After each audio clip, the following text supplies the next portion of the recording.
ও মাই god, unbelievable match ভাই ভাই, দুর্দান্ত। 2026 সালের সেরা ম্যাচ এটা, 2026 সালের বিপিএল এর সেরা ম্যাচ দেখে পেলাম ভাই, কি দুর্দান্ত। ক্রিস ওয়ার্কস আনবিলিভেবল, টাকা জাস্ট উসুল হয়ে গিয়েছে, $30,000 জাস্ট উসুল হয়ে গিয়েছে ভাই। সিলেট টাইটান্স এর ওনারের ডান্স বা তার এক্সপ্রেশন দেখে আপনি অবাক হবেন কি রকম ম্যাচ ছিল এটা। ও মাই গড ভাই, প্রথমে সিলেট আপনার রংপুরের টপ অর্ডারকে একদম শেষ করে দিয়েছিল।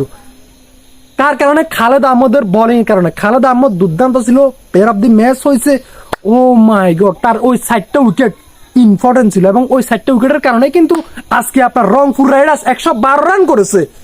112 রান মাত্র, এত গুরুত্বপূর্ণ একটা ম্যাচে, ডু অর ডাই ম্যাচে রংপুর রাইডার্স আমরা জানি যে one of the best team আমাদের বিপিএল এর, তারা অনেক শক্তিশালী, কিন্তু ওই শক্তিশালী দলটা আজকে কি রকম পারফরমেন্স করেছে দেখেছেন? 112 রান নিয়েছে। আমি বলবো যে আপনার এই যে আমাদের নুরুল হাসান চৌহান ইন্ডিয়ার টুর্নামেন্টে তার আহামরি কোনো পারফরমেন্স নাই, কিন্তু এই নুরুল হাসান চৌহানকেই বিশ্বকাপের স্কোয়াডে রেখেছে, কিন্তু তার আহামরি ওরকম কোনো পারফরমেন্স নাই। কেন নুরুল হাসান চৌহান আসলে এরকম পারফরমেন্স করেছে আমরা জানি না।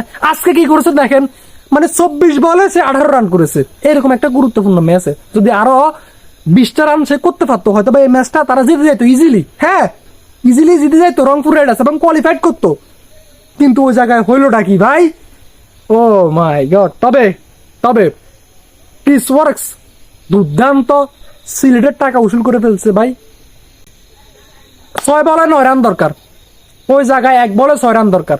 লাস্টে ক্রিস ওয়ার্কস স্ট্রাইকে এবং 6 মেরে সিলেটকে জয় করে দিল ভাই।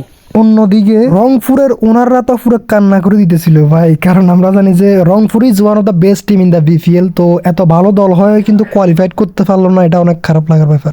অন্যদিকে ভাইরে ভাই, সিলেট কি দেখাইলো, মিরাজ মানে সে কান্না করে দিতেছিল, লাস্ট বলে 6 রান দরকার। সে ভাই আমরা দেখেছি তার এক্সপ্রেশনটা কিরকম, এরপরে যখন 6টা মেরে দিল ক্রিস ওয়ার্কস, ভাই তার এক্সপ্রেশন, ক্রিকেট জাস্ট বিউটিফুল। একদিকে সুন্দর, আরেকদিকে ভাই অন্যরকম কষ্টদায়ক। এটাই ক্রিকেট। তবে আজকের এই ম্যাচটা ছিল দুর্দান্ত, দেখার মতো ছিল ভাই। বিপিএল এর সারা ম্যাচ হয়ে গেল। ও ক্রিস ওয়ার্কস দুর্দান্ত, লাভ ইউ ব্রো। দেখা যাক সামনের ম্যাচগুলো কিরকম হয়, তবে এটাই সেরা ম্যাচ এখন পর্যন্ত। হয়তো বা ফাইনালও এরকম হবে না ভাই। আল্লাহ হাফেজ, আপনাদের সাথে দেখা হবে পরবর্তী কোনো ভিডিও নিয়ে ক্রিকেট রিলেটেড। আপনারা চ্যানেলটা সাবস্ক্রাইব করে সাথে থাকতে পারেন। আল্লাহ হাফেজ, আসসালামু আলাইকুম।